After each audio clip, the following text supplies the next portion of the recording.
नमस्कार विद्यार्थियों। हम सहकारिता के बारे में चर्चा कर रहे थे और सहकारिता के बारे में एक क्लास हो चुकी है ना। आज सेकंड क्लास है इसकी।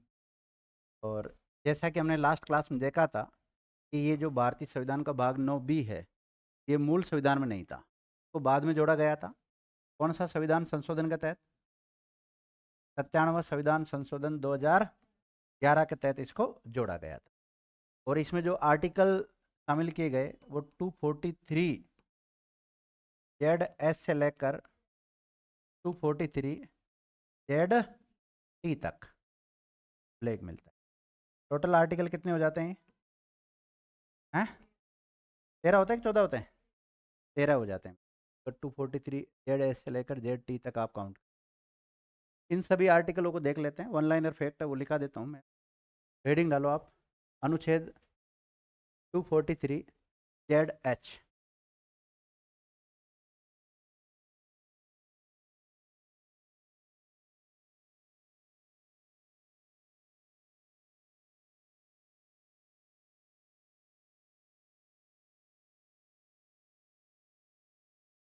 Z H. जेड एच को हिंदी में क्या बोलेंगे बताओ? हैं? या ज? क्या बोलेंगे? या ज? क्योंकि हिंदी वर्ण के अनुसार ये पे तो जेड आता है और फिर आगे वर्णमाला को हम क्रमबद्ध तरीके से देखते हैं तो एच 8 नंबर पे आता है। कितने पे आता है? 8 पे। और जय कौन से नंबर पे आएगा?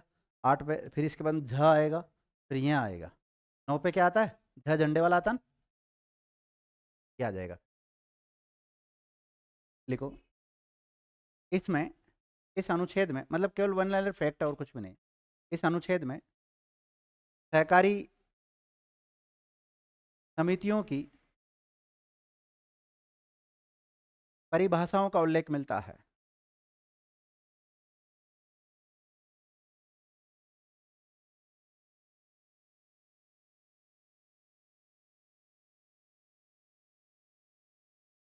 जिसमें परिभाषा का उल्लेख है ना।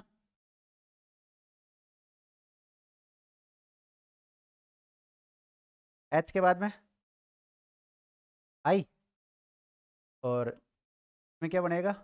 य झ। लिख लो इसके बारे में। देखो इस अनुच्छेद में केवल वन लाइनर फैक्ट लिखना और कुछ नहीं। इस अनुच्छेद में सहकारी समितियों के नियमन और समापन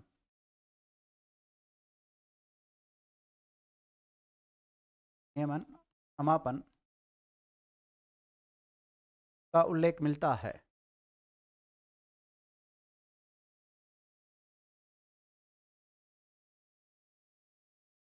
समापन का उल्लेख मिलता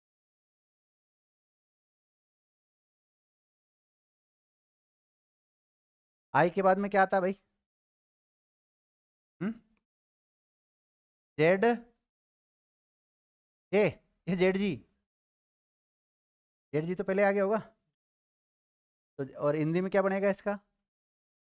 य ये बनेगा ना। दोनों लिखना, हिंदी और इंग्लिश दोनों। देखो इस अनुच्छेद में सहकारिताओं से संबंधित बोर्ड के सदस्यों की सदस्यों की संख्या व पदावधि। पदावधि का मतलब होता है कार्यकाल। पदावधि का उल्लेख मिलता है।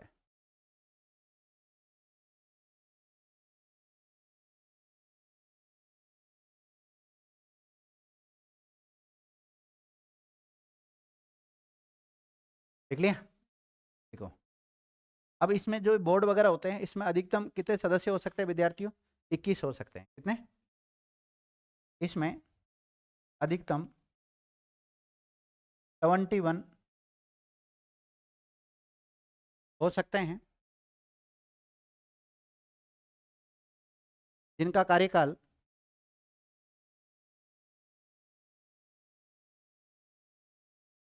जिनका कार्यकाल 5 वर्ष होगा। कितना? 5 वर्ष होगा।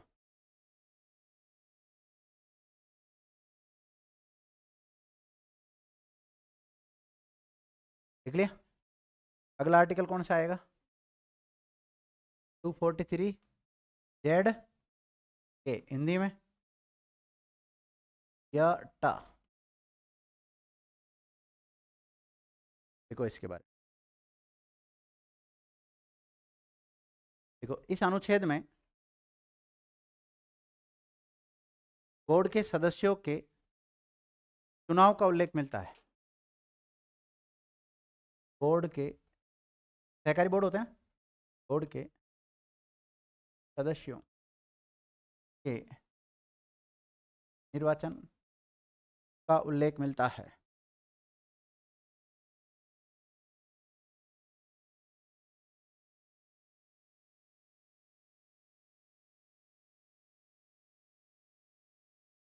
जेड के बाद में हिंदी में अ, अ, देखो इस अनुच्छेद में बोर्ड के दमन और निलंबन, बोर्ड के दमन निलंबन का उल्लेख मिलता है।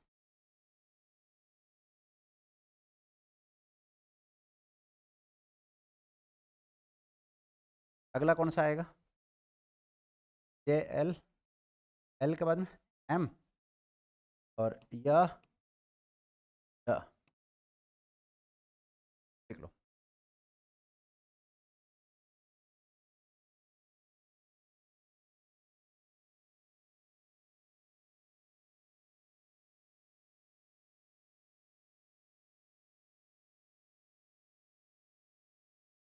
इसमें है ना, ये जो सहकारी समितियां होती है, इनके जो बोर्ड वगैरह होती है, जो भी संस्थाएं काम कर रही है सहकारिता, तो उनकी ऑडिट भी की जा सकती है। तो उनकी क्या की जा सकती है? परीक्षण भी किया जा सकता है। देखिएगा, सहकारी समितियों के लेखाओं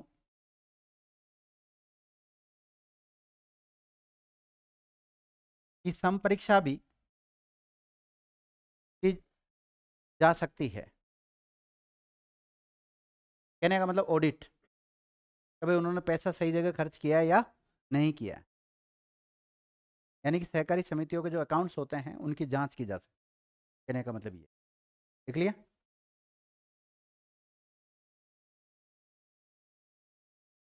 अगला लिखो, अनुच्छेद कौन सा आएगा? 243 जेड में यह,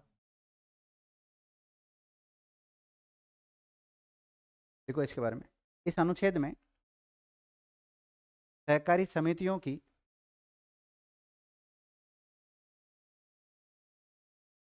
सहकारी समितियों की सामान्य सभा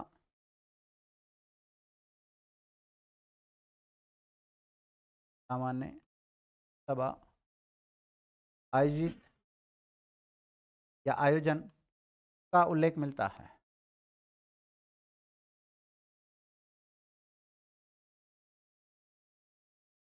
या फिर सामान्य शब्दों में हम ये कह सकते हैं, बैठक आहूत करने का उल्लेख मिलता है।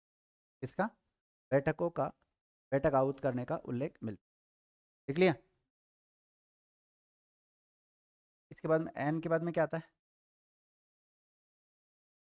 अनुच्छेद 43 जेड ओ में यह ना, देख लो इसका। देखो इस अनुच्छेद में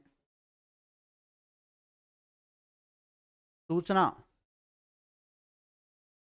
के अधिकार के बारे में उल्लेख मिलता है।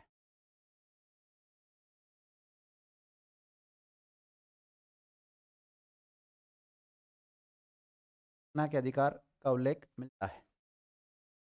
इसका सूचना के अधिकार का उल्लेख मिलता है। नोट,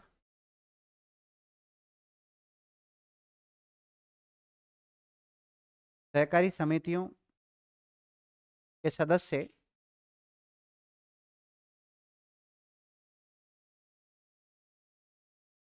सहकारी बोर्ड या संस्थाओं से सूचना भी प्राप्त कर सकते हैं।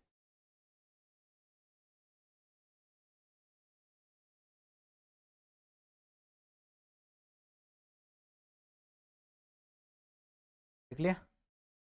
अगला लिखो। तो मतलब ये जो सहकारी समितियों के जो सदस्य होते हैं, बोर्ड के सदस्य होते हैं, वो सूचना भी प्राप्त कर सकते हैं। जेड के बाद में, ओ के बाद में क्या आता है? टी। टी में यह तो हो गया ता, यह ता, यह ता, क्या आएगा? यह ता। देखो इसमें विवरणी का उल्लेख मिलता है, यानी रिटर्न्स का विवरणी का उल्लेख मिलता है। क्या होता है रिटर्न्स? हाँ बहन जी, इकोनॉमिक्स पढ़ते हो ना आप? क्या होता है रिटर्न?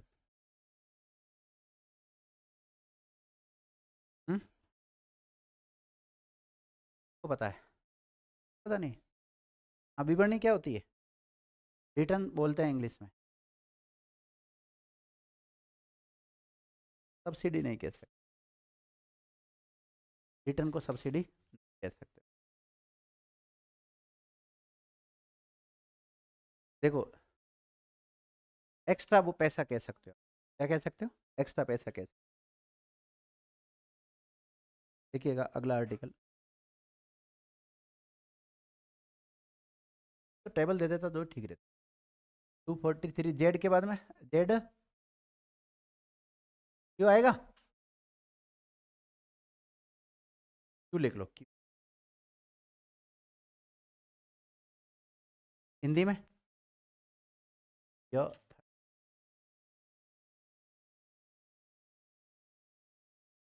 इस अनुच्छेद में अपराध और दंड का उल्लेख मिलता है।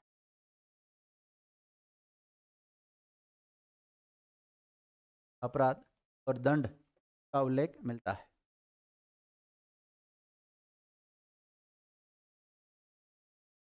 देख लिया। अगला लिखो 243 जेड क्यों के बाद में आ रहा है य थ द। इस अनुच्छेद में उल्लेखित है कि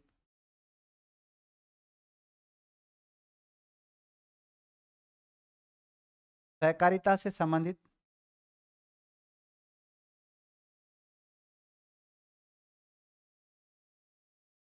भाग 9 बी के,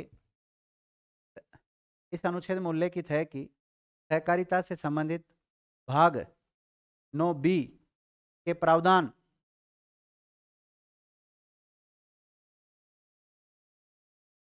एक से अधिक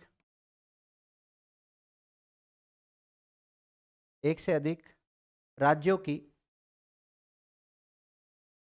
सहकारी समितियों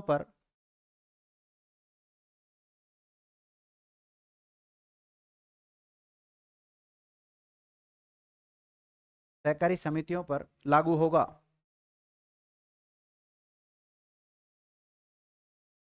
देखो इसका मतलब यह है भाई, एक राज्य में काम करने वाले जो लोग हैं, चाहे व्यक्ति हो सकते हैं चाहे संस्थाएं हो सकती है, आपस में मिलकर ही तो सहकारिता का निर्माण करते हैं। वो व्यक्ति एक राज्य से अधिक राज्य के भी हो सकते हैं, यानी कि दो या दो से अधिक राज्यों का मिलकर भी क्या बन सकता है? एक सहकारिता से संबंधित कोई भी संस्था बन सकती है। इस बात का उल्लेख मिलता है किसमें? 243 ZR में। अगला आर्टिकल कौन सा आएगा?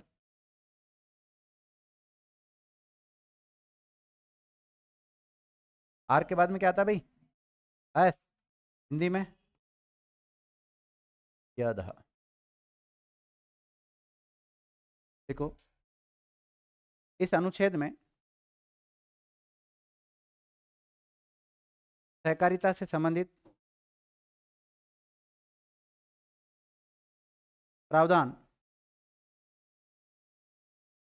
केंद्र शासित प्रदेशों में भी लागू होंगे।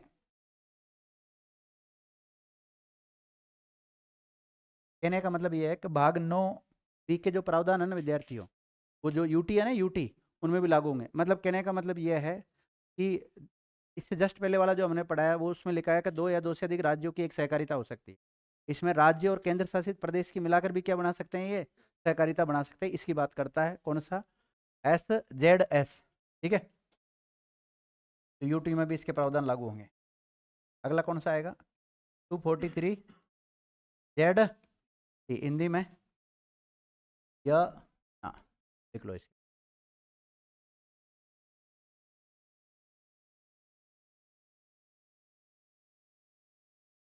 अब देखो, माना कि सहकारिता से संबंधित कोई कानून बना हुआ है। क्या बना हुआ है? कोई कानून बना हुआ है। तो वो कानून कब तक लागू रहेगा? तो ये जैसे 97वां संविधान संशोधन है, 2011 में आया था अस्तित्व में। कब आया था? 2011 में। अब 2011 इसके आते ही क्या पहले के कानून समाप्त हो जाएंगे? पहले के कानून क्या होंगे? यथावत बना रहेंगे। अगर जब तक उसमें संसद कोई चेंज नहीं कर देती आने वाले कानूनों में, तब तक वो कानून बने रहेंगे। ध्यान देखिएगा, विद्यमान या विद्यमान मत लिखो तो आप तो इसलिए को वर्तमान।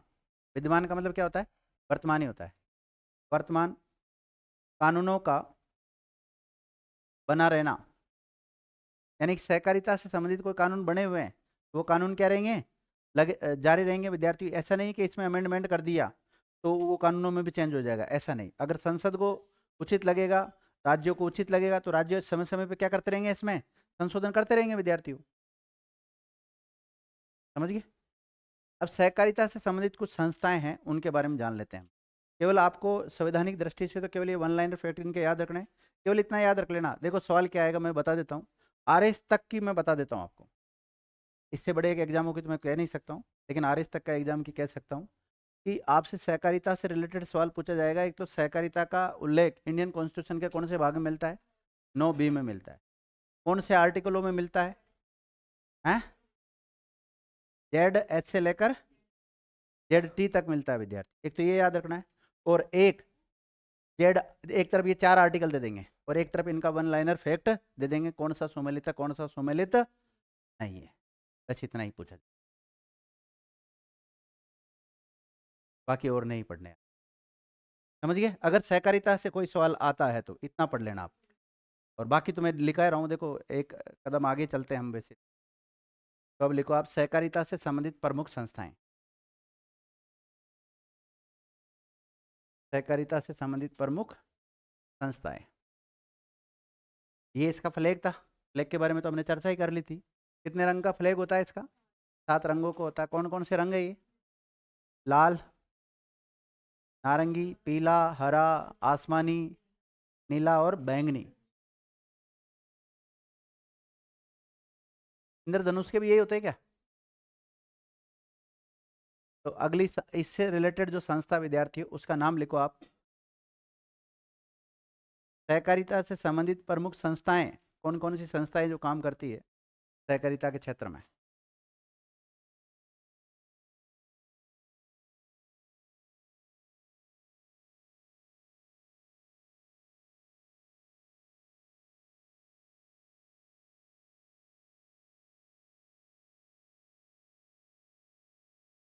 पहला लिखो राजफेड। कौन सी? राजफेड।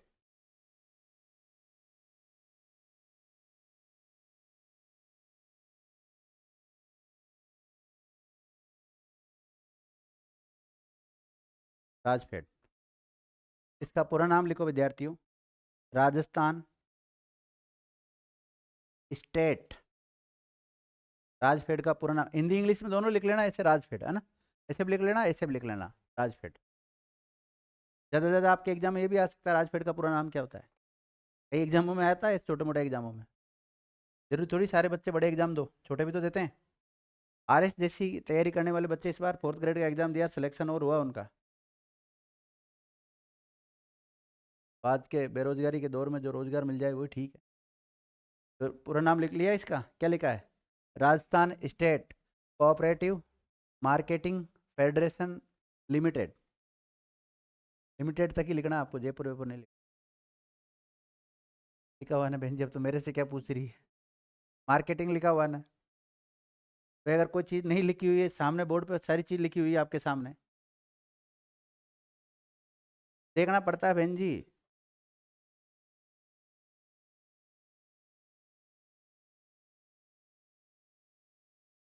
मतलब बहन जी तो सामने चेहरे से इतनी परेशान होगी कि इधर देखना भी पसंद नहीं करती है। हमारी गलती नहीं है, एक ही टीचर लंबे समय तक, क्या करें। लिख लिया। हिंदी में पूरा नाम लिखो इसका। राजस्थान राज्य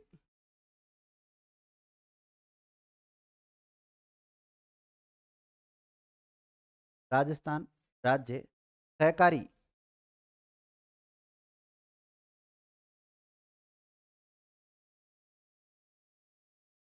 विपणन विपणन संघ लिमिटेड। राजस्थान राज्य सहकारी विपणन संघ भी लिख लोगे तो भी ठीक है। लिखो विद्यार्थियों। इसकी मुख्यालय कहाँ है इसका, लिखा हुआ ना। मुख्यालय लिख लो सबसे, मुख्यालय हेडक्वार्टर। राजफेड का हेडक्वार्टर कहाँ है, जयपुर। स्थापना लिखो 26 नवंबर 1957।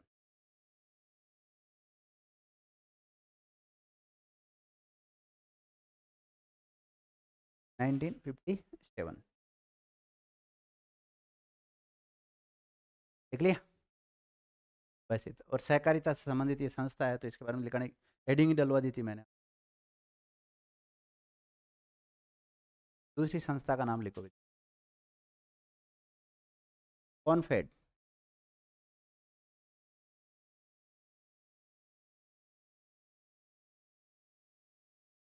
कॉनफेड CONFED।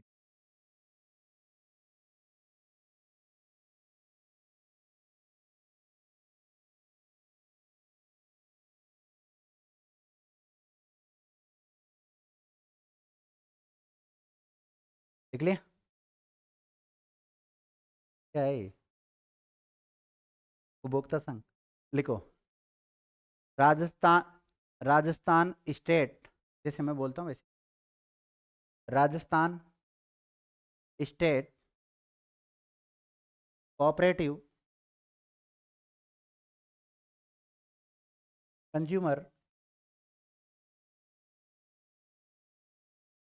कंज्यूमर लिख लिया। Federation federation limited.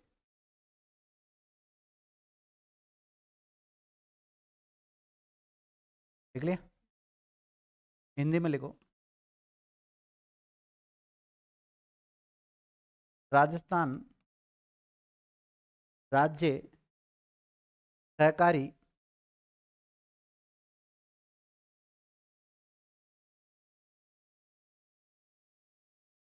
राजस्थान राज्य सहकारी उपभोक्ता फेडरेशन मतलब संघ,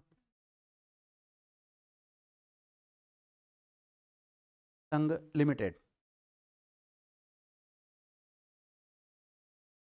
लिख लिया।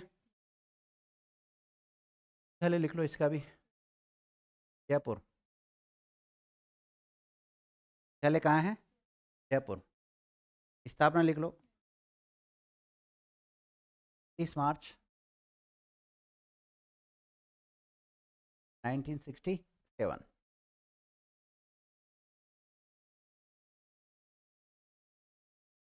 लिया।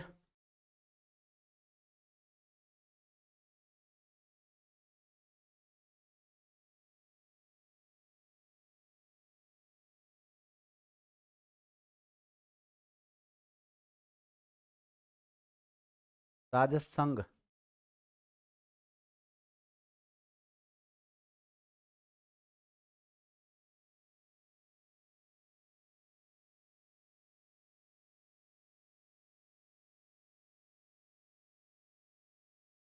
तो लिखो राजस्थान जनजातीय राजस्थान जनजातीय विकास, नहीं, राजस्थान जनजातीय क्षेत्रीय विकास, जातीय क्षेत्रीय विकास सहकारी संघ, सहकारी नाम है इसका। लिख लिया? सामने लिखो 1976 1970 हेडक्वार्टर, राजस्थान का हेडक्वार्टर कहाँ है? कई बार आता है ना प्रमुख संस्थाएं और उनका मुख्यालय सम्मिलित करो, ऐसा भी सवाल बन जाता है।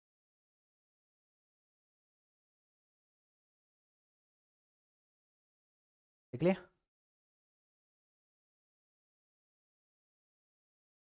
अगला लिखो आप, अगली संस्था का नाम। देखो सहकारिता से रिलेटेड जिस क्षेत्र में वो काम करती है वहाँ हम डिटेल से पढ़ेंगे इन सभी संस्थाओं को। जैसे अगर डेयरी में आया तो डेयरी में तो फिर डेयरी के बारे में पूरा पढ़ना होता है वहाँ पर तो, लेकिन यहाँ तो केवल संस्थाओं के नाम नाम लिख रहे हैं हम, है ना? मेन चीज़ तो नाम लिखना है यहाँ पर। तो अगला लिखो आप RCDF, RCDF पूरा नाम लिख लो इसका, Rajasthan cooperative dairy federation limited.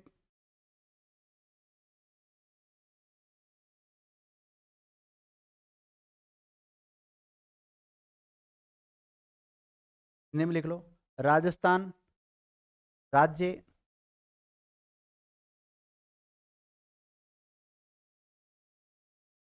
सहकारी डेयरी, डेयरी का दुग्ध लिख लें,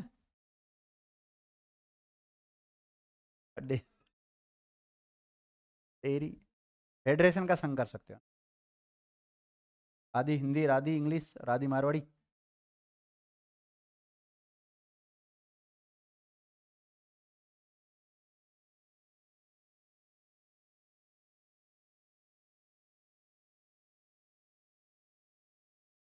लिख लिया? स्थापना लिख लो 1977, हेडक्वार्टर जयपुर, चले लिख लो जयपुर।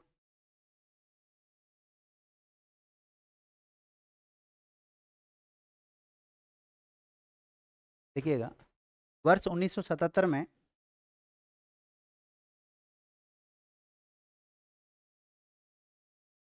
राजस्थान राज्य, राजस्थान राज्य डेयरी विकास निगम को, राजस्थान राज्य डेयरी विकास निगम लिमिटेड को RCDF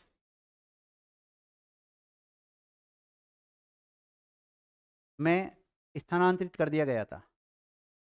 अब RCDF का पूरा नाम लिखने की आवश्यकता नहीं है यहाँ पे, ना? RCDF में भी स्थानांतरित कर दिया गया था।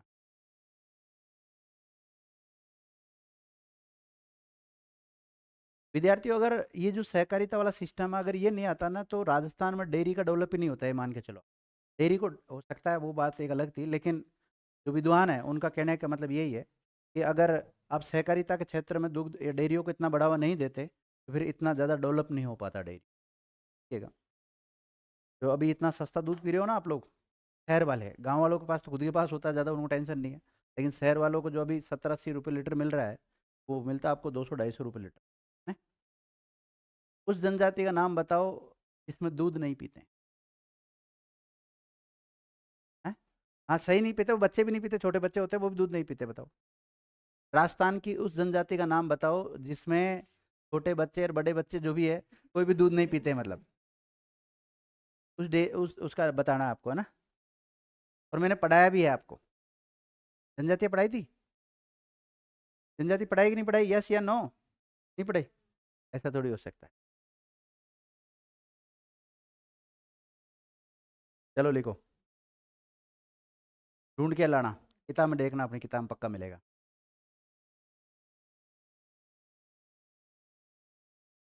क्या? मैं क्यों बताऊं? अगला संस्था का नाम लिखो विद्यार्थियों, राजस्थान राज्य सहकारी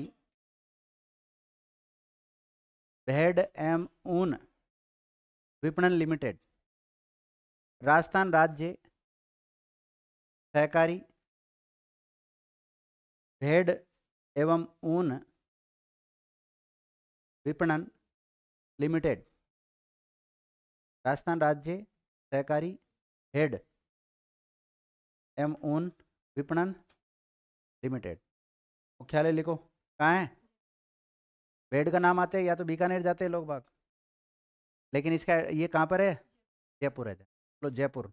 स्थापना, स्थापना लिख लो 1977, 1977।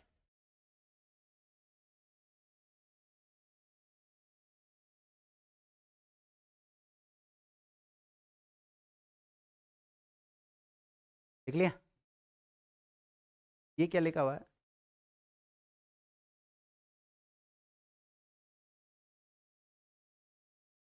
क्रेफी कार्ड योजना, हेडिंग डालो। मेरे जैसे लिख लो विद्यार्थियों।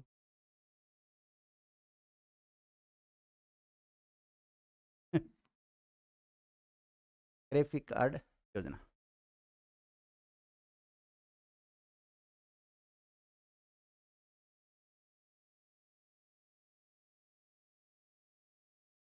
ये भी सहकारिता के क्षेत्र की है विद्यार्थी। हाँ, तो क्रेफी कार्ड जो है विद्यार्थियों, इसका पूरा नाम क्या है?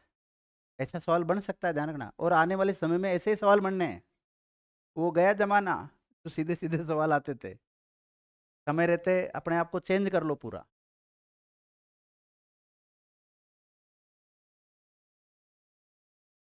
Committee to review arrangements for institutes, क्या institutional credit for agriculture and rural development.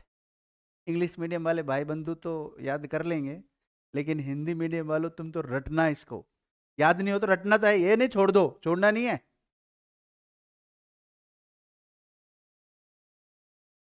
एक योजना है विद्यार्थी ये,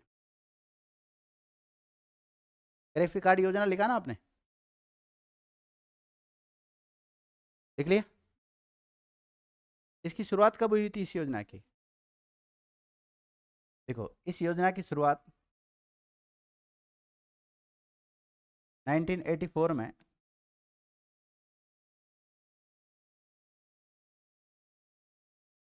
भारत की प्रधानमंत्री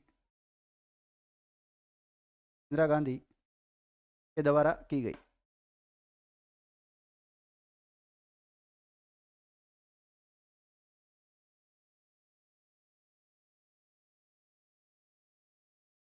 लिख लिया?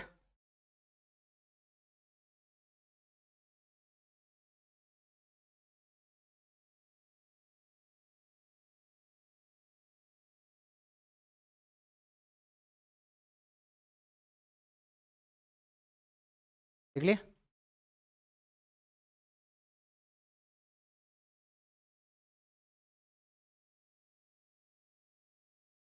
अगला लिखो विद्यार्थियों, corp safe.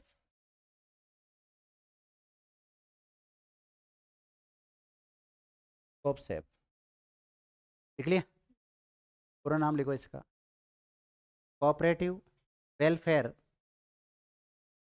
Cooperative welfare and service form, forum, FOURM।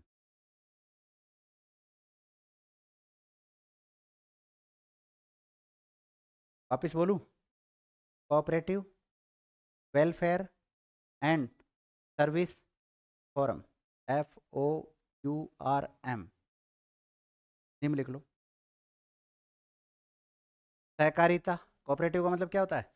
सहकारिता, और वेलफेयर का मतलब वेलफेयर फंड होता है ना, कल्याणकारी। तो ऐसे लिखना, मैं सहकारिता कल्याण एवं सर्विस का मतलब सेवा, सेवा, और फोरम की जगह फोरम ही लिख लो, फोरम। सहकारिता कल्याण एवं सेवा फोरम, लिख लिया? देखो, इसकी शुरुआत या स्थापना मार्च 1988 में की गई। कब की गई थी? 1988 में की गई। लिख लिया?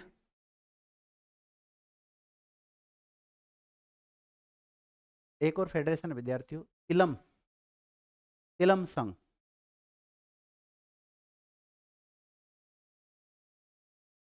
तिलम संघ लिख लो।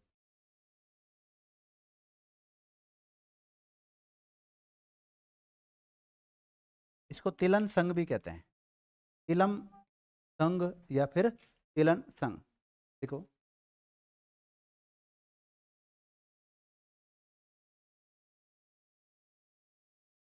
इसकी स्थापना 3 जुलाई 1990 को हुई। कब? 3 जुलाई 1990 को की। हेडक्वार्टर लिख लो इसका। तिलम संघ का हेडक्वार्टर कहाँ है? जयपुर। कहाँ पर है विद्यार्थियों? जयपुर है। इसका पूरा नाम लिख लो। राजस्थान राज्य सहकारी तिलहन उत्पादक। तिलहन फसलें किसको कहते हैं? जिनसे जिनसे तेल निकलता हो। केवल तिल तिल शामिल नहीं है उसमें, और भी शामिल है। क्या लिखा है? राजस्थान राज्य सहकारी तिलहन उत्पादन संघ लिमिटेड।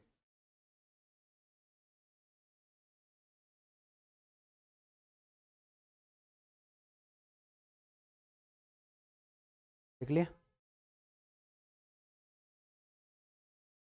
अगली संस्था का नाम लिखो, स्पिनफेड।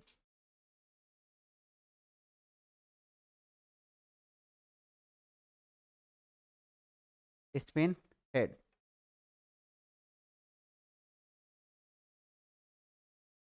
पूरा नाम लिखो इसका इंग्लिश में, Rajasthan state cooperative cooperative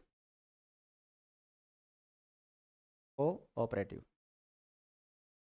Rajasthan state cooperative spinning, SPINING, spinning and ginning, ZEENING, federation limited. Federation limited.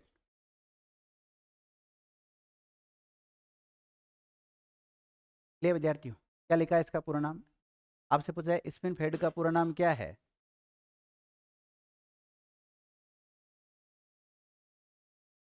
Hindi में लिखो। राजस्थान राज्य, हिंदी में लिखिएगा, राजस्थान राज्य, रुक जाए, राजस्थान राज्य सहकारी, सहकारी क्षेत्र की संस्थाएं हैं सब। सहकारी कताई, कताई बुनाई जानते हो? कताई एवं बुनाई। कताई का मतलब वही है, स्पिनिंग ही होता है। कताई तय लेता आता तो, कताई एवं बुनाई संघ। हो गया इसका पूरा नाम हिंदी और इंग्लिश दोनों में। स्थापना लिखो इसकी, 7 मार्च 1992 को। लिख लिया? मुख्यालय लिख लो जयपुर।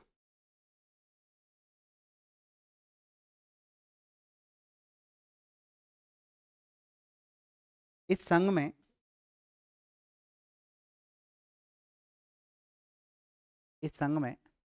निम्नलिखित कताई मिलों को 1993 में शामिल किया गया। स्थापना कब होगी थी इसकी, और 1993 में कौन कौन सी मिल को इसमें शामिल किया गया, वो लिख लो। अब ये कताई बुनाई की जरूरत कहाँ पड़ती है? वस्त्र उद्योग में। कहाँ पे जरूरत पड़ती है विद्यार्थियों? वस्त्र उद्योग में। तो वस्त्र उद्योग और सहकारिता दोनों को अगर लिंक करके आप पढ़ोगे ना, तो आपका टॉपिक और मजबूत हो जाएगा। तो 1993 में कौन कौन सी मिल को शामिल किया गया, उनका नाम लिख लो। गंगापुर सहकारी कताई मिल को, इसको गंगापुर सहकारी कताई मिल। गंगापुर कहाँ है? ये भीलवाड़ा वाला है। दो जगह गंगापुर ध्यान रखना। ये तो गंगापुर है, भीलवाड़ा वाला तो क्या है? गंगापुर है। और सवाई माधोपुर वाला क्या है? गंगापुर सिटी है। और गंगापुर सिटी बीच में जिला भी बन गया था, वापिस हटा दिया उसको, प्लॉटों के भाव बढ़ा के वापिस घटा दिए। चांदी का भी, चांदी के साथ भी ऐसा ही हो रहा है, चांदी बढ़ के ठीक रहा, मैं बच गया विद्यार्थी। मैडम को कैसे न कैसे करके पटापटू के कह रहा था चांदी ले लेते अपने तो 2-4 किलो। उन्होंने कहा रहने दो आप, तो मैं तो नहीं दूंगी पैसे, कुल मिला के बात ये है, पैसे तो अपने को वैसे भी नहीं देती, और मैंने सोचा कम से कम चांदी के बहाने पैसे मिल जाएंगे अपने को। नहीं मिले। तो अगर ले लेते तो उस 4 लाख के हिसाब से लेते, अभी आपको पता कम होगी वापस तो गड़बड़ हो जाता ना। फिर जूत पड़ते, मेरे तो खोपड़े में वैसे बाल नहीं और नहीं छोड़ती मैडम फिर। चलो इधर आ जाओ। क्या लिखा आप लोगों ने? कौन कौन सी मिल का नाम लिख लिया? गंगापुर सहकारी कताई मिल भीलवाड़ा। दूसरे लिखो, गुलाबपुरा सहकारी कताई मिल।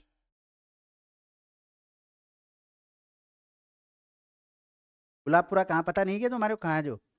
कहाँ है जहाँ पे अजमेर में गुलाबपुरा? भीलवाड़ा? वो तो गुलाब बाड़ी है।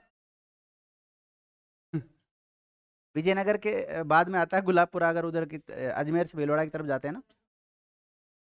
देख लिया? गंगानगर सहकारी कताई मिल, गंगानगर। गंगापुर अलग है, गंगानगर अलग है। गंगानगर डिस्ट्रिक्ट है ना एक।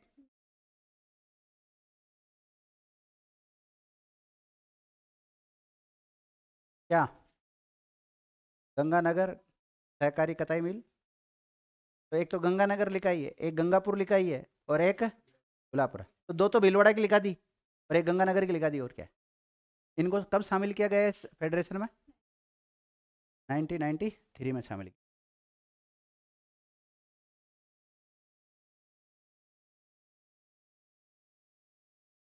देख लिया? अगले संघ का नाम लिखो विद्यार्थियों, राइसेम।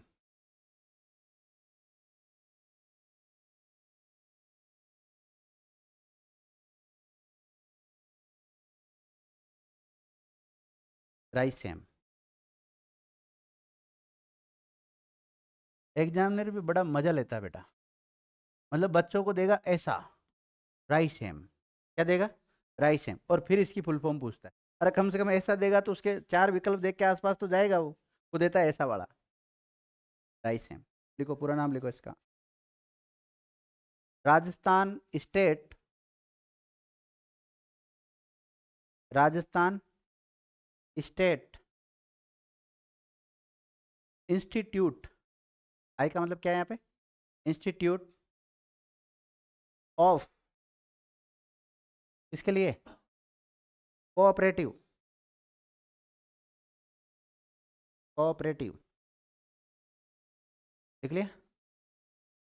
ई का मतलब यहाँ एजुकेशन से लिया गया है, education and management, and management. देख लिया? हिंदी में लिखो विद्यार्थी इसका पूरा नाम।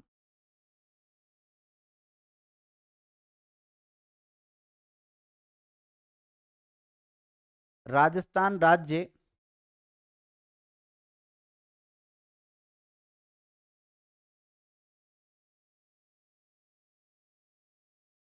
सहकारी शिक्षा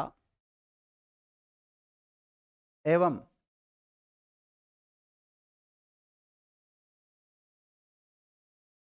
मैनेजमेंट मतलब प्रबंधन, प्रबंधन, और इंस्टीट्यूट मतलब संस्थान।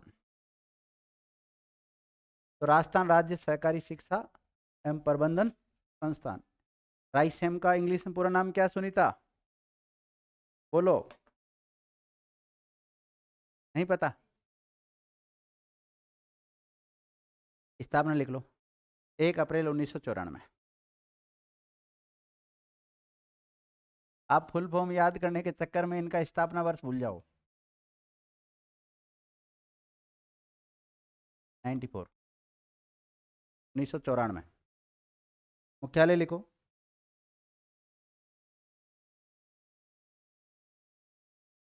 जयपुर।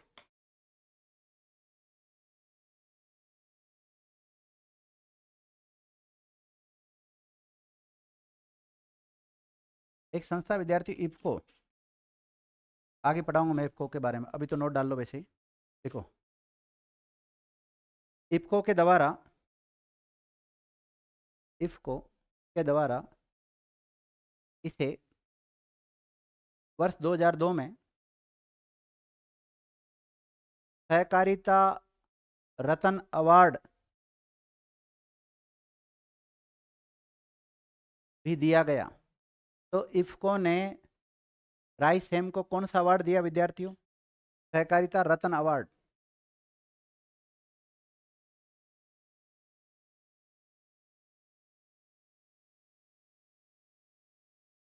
रत्न अवार्ड लिख लिया? कब दिया था? 2002 में। 2000। अब खुद संस्था तो लेने जाएगी नहीं अवार्ड, कौन कोई इसका जो रिप्रेजेंट करता होगा या कोई इसका जो मेन अधिकारी होगा उसको दिया होगा। उस समय इसके अधिकारी थे विद्यार्थियों रामनिवास।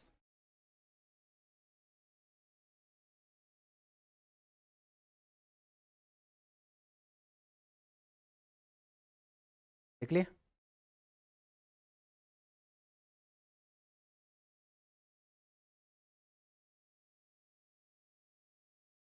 और लिखाऊं क्या? लिखो तो। मुख्यमंत्री जनजाति जलधारा योजना, ये तो योजना है ना।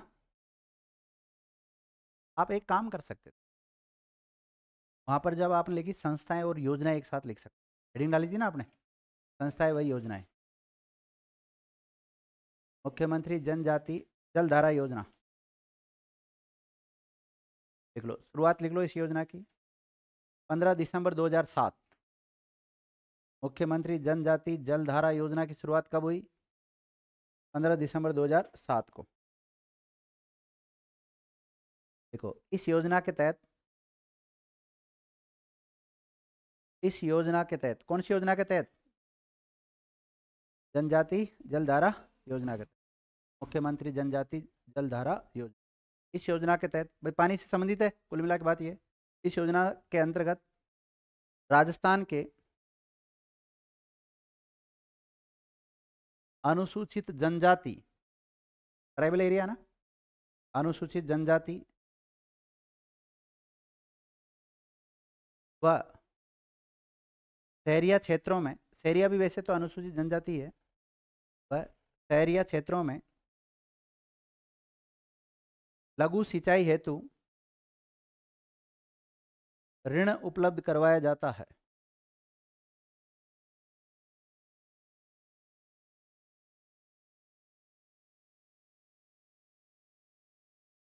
कौन से क्षेत्रों में विद्यार्थियों?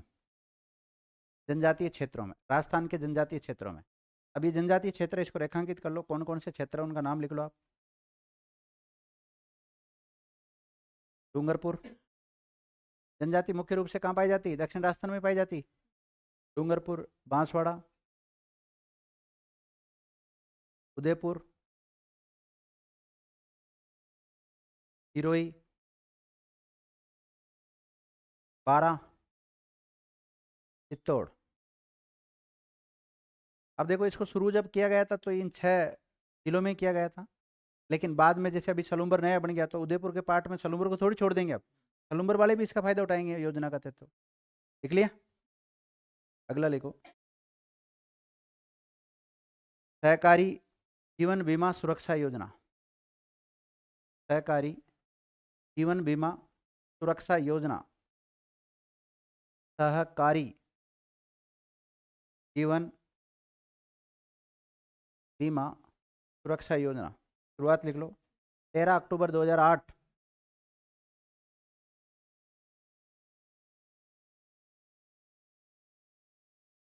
13 अक्टूबर 2008।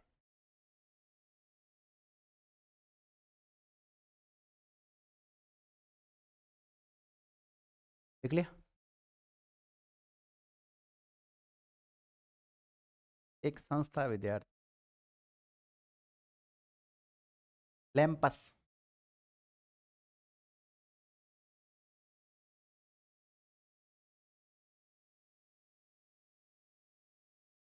लैंपस पूरा नाम लिखो इसका, large agriculture multipurpose cooperative societies. Large agriculture multi purpose cooperative societies या सोसाइटीज़ कर लेना, बहुवचन कर लेना। लिख लिया? हिंदी में लिखो।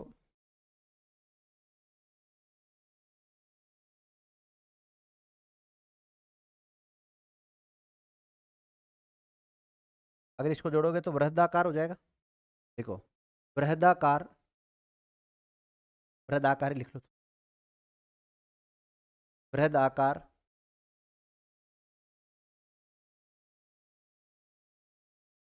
कृषि, और मल्टीपर्पज का मतलब बहुउद्देश्य।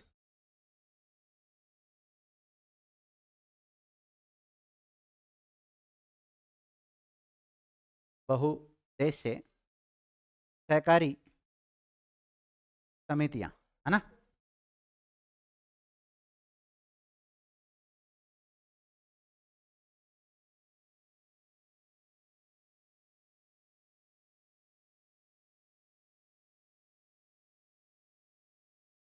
देखो, यह है राजस्थान राज्य सहकारी बैंक जयपुर के अधीन, ये राजस्थान राज्य सहकारी बैंक कहाँ पर है? जयपुर के अधीन एक शाखा है या ब्रांच है।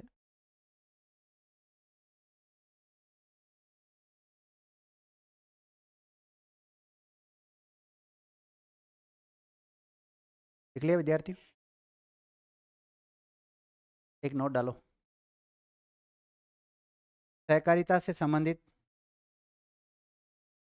प्रमुख समितियां, कमेटियां ना, सहकारिता से संबंधित प्रमुख कमेटियां, समितियां लिख लो।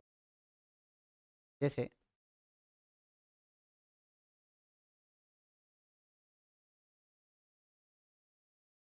कई बार पूछा जाता है कौन सी कमेटी का किससे संबंध है या नहीं है, तो मृदा समिति,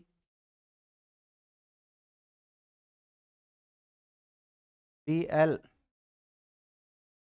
मेहता, अरे मिर्जा नहीं, मृधा,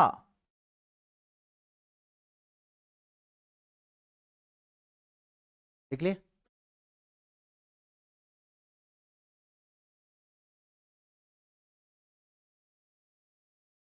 दीक्षित समिति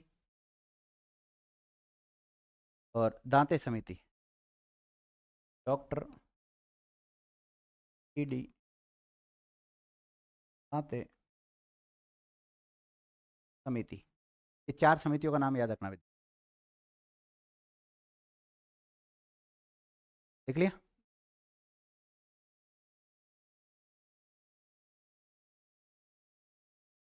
हेडिंग डालो, मृदा समिति।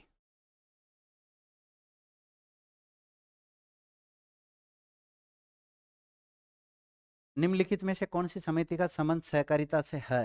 या LM सिंघवी, जैसे 3 तो ये दे देंगे कोई सी भी, और एक दे देंगे LM सिंघवी। LM सिंघवी का है क्या? और कई बार पूछा जाता है पंचायत राज से संबंधित जो समिति है वो कौन सी है? 3 इसमें दे देंगे, एक वो अपनी जो दिखाई थी मैंने आपको, वो वाली दे देंगे। लिखो, मृदा समिति, हेडिंग डालिए। राजस्थान में सहकारी आंदोलन को लोकतांत्रिक बनाने, उद्देश्य क्या था मतलब इस समिति का? राजस्थान में सहकारी आंदोलन को लोकतांत्रिक बनाने तथा सहकारी संस्थाओं की कार्यप्रणाली में सुधार लाने हेतु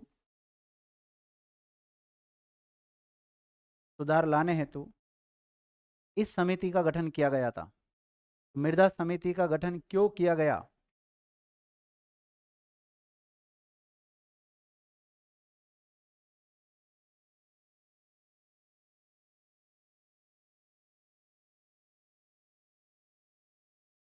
लिया? अगला लिखो विद्यार्थियों। बी एल मेहता, ये B R Mehta, B L Mehta, B L Mehta.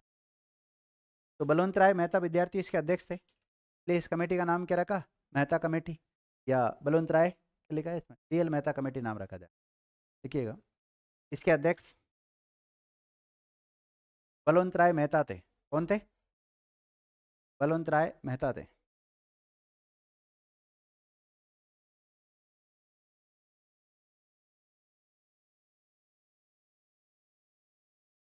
Nineteen 1960 में इसका गठन हुआ। देखो, देश से क्यों गठन हुआ था इसका, देश से लिख लो। सहकारी साख समितियों के गठन के लिए, सहकारी साख समितियों के गठन के लिए सलाह देने हेतु इस समिति का गठन किया गया। सहकारी साख समितियां, उनके गठन की सिफारिश करने के लिए या सलाह देने के लिए इस कमेटी का गठन किया गया। समझ जाओगे ना, सहकारी साख समितियों के गठन के लिए सलाह देने के लिए बी एल मेहता कमेटी का गठन किया गया है। समझ गए अब तो? अगली कमेटी का नाम लिखो विद्यार्थियों, दीक्षित समिति। कौन सी? दीक्षित समिति। जिसके आंकड़े मेरे पास पूरे हैं उसके पूरे लिखा रहा हूँ, जिसके अधूरे हैं अधूरे लिखा रहा हूँ, ठीक है।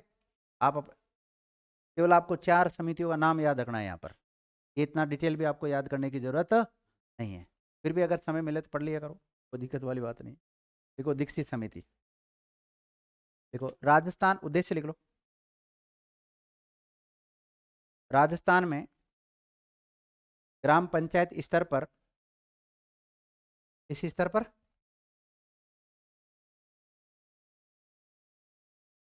ग्राम पंचायत स्तर पर सहकारी समितियों, सहकारी समितियों के गठन करने की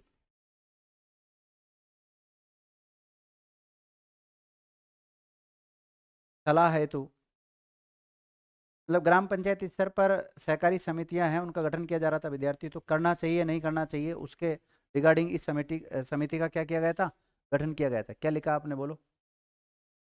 राजस्थान में ग्राम पंचायत स्तर पर सहकारी समितियों के गठन करने हेतु, करने की सलाह हेतु इस समिति का गठन किया गया था।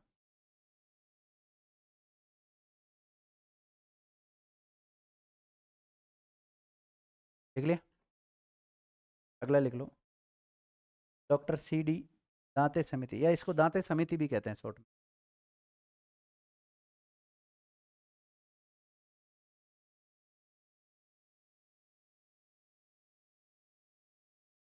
देखो, इस समिति का अध्यक्ष कौन था?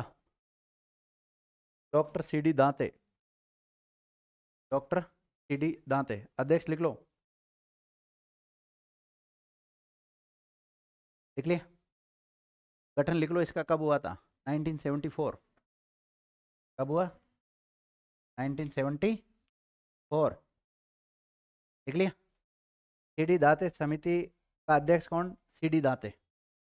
गठन कब? 1974। गठन किसने किया इसका? आरबीआई ने। देखो, इसका गठन किसने किया था? आरबीआई ने किया था, रिजर्व बैंक ऑफ इंडिया के द्वारा किया गया था विद्यार्थी। और ऐसा नहीं था कि इसमें एक ही व्यक्ति शामिल था, और भी शामिल थे, पूरा एक दल था। और उस दल के या कमेटी के जो हेड थे वो किसको बनाया था? सीडी, मतलब रिजर्व बैंक ऑफ इंडिया के द्वारा 1974 में डॉक्टर सी डी दांते की अध्यक्षता में एक दल भेजा था विद्यार्थियों जांच करने के लिए। और उस दल, जो दल बनाया उसी को क्या नाम दे दिया, एक प्रकार से कमेटी नाम दे दिया, इसलिए इसको सी डी दांते कमेटी। कई बार पूछा जाता है इसका गठन किसने किया था? आरबीआई ने किया था। देखो, उद्देश्य, उद्देश्य क्या था इसका? राजस्थान कृषि बैंक से संबंधित सारे काम होते हैं। आरबीआई आपको पता पूरे देश में ऊपर सुप्रीम है। राजस्थान कृषि साख संस्थाओं की कार्य प्रणालियों में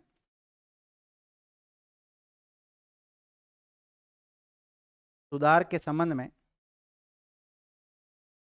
सिफारिश करना था।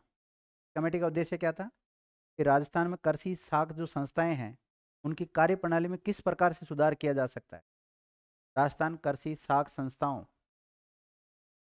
कार्यप्रणाली में सुधार से संबंधित सिफारिश करना था। लिख लिया? यस या नो?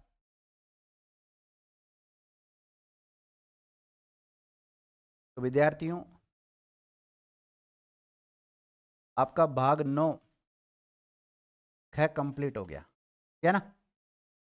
इससे पहले हमने 9 क के बारे में चर्चा कर ली थी और इससे पहले हमने 9 के बारे में चर्चा कर ली थी। 9 का संबंध किससे है? पंचायती राज से संबंधित है। और इसका संबंध किससे है? नगर पालिकाओं। क्या बोलेंगे इसको हम? मैंने कहा ना, कानून में क्या लिखा हुआ है? नगर पालिकाएं लिखा हुआ है। नगर निकाय, अर्बन बॉडी तो हम बोलते हैं इसको। और ये कोऑपरेटिव यानी कि सहकारिता से संबंधित प्रावधान मिलता है। इसको कौन से संविधान संशोधन के तहत जोड़ा गया था? 97वां संविधान संशोधन 2011 के प्रावधानों के तहत इसको जोड़ा गया। इसको 74वां संविधान संशोधन 1992 के तहत जोड़ा गया। और इसको मतलब इनको संवैधानिक दर्जा, हालांकि पहले भी सहकारिता संबंधित काम होता था, नगर थे पहले भी, इनसे संबंधित प्रशासन चलता था, लेकिन संविधान में जो इनको पावर मिला, विद्यार्थी संवैधानिक दर्जा मिला, वो 9 में इसका उल्लेख मिलता है। और 73वां कौन सा? 73वां संविधान संशोधन 1992। अब बताओ भाग 9 में कौन कौन से आर्टिकल आते हैं? 243 से लेकर 243 ओ तक कितने आर्टिकल हुए? हैं? ओ कितने पे आता है? 15 पे आता पक्का? ओ 15 पे आता है और 15 और 1 वो जोड़ लो तो 16। तो इसमें टोटल आर्टिकल कितने हैं? 16 है। इसमें आर्टिकल कहाँ से ये आते हैं? 243 बी से लेकर 243 जेड जी तक आता है। अब बताओ इसमें कितने आर्टिकल आते हैं? 18 है 16? कन्फर्म? 18 तुम्हारे अनुसार लिख रहा हूँ, ध्यान रखना। और इसमें कौन से आर्टिकल आते हैं? जेड एस से लेकर 243 जेड टी तक। इसमें कितने आर्टिकल आते हैं? 13 आर्टिकल आते हैं।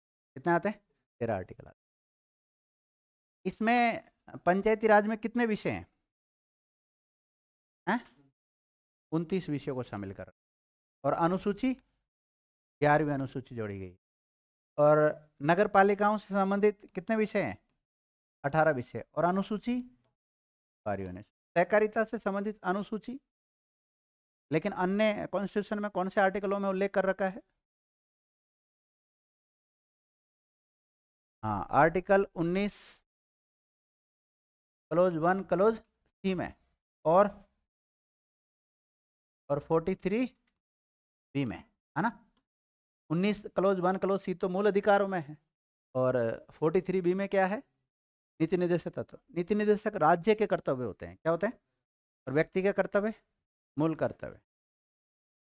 ठीक है विद्यार्थियों, तो इस क्लास को यहीं विराम देते हैं और इसी के साथ ये चैप्टर मेरी तरफ से क्या हो गया? कंप्लीट हो गया। धन्यवाद विद्यार्थी।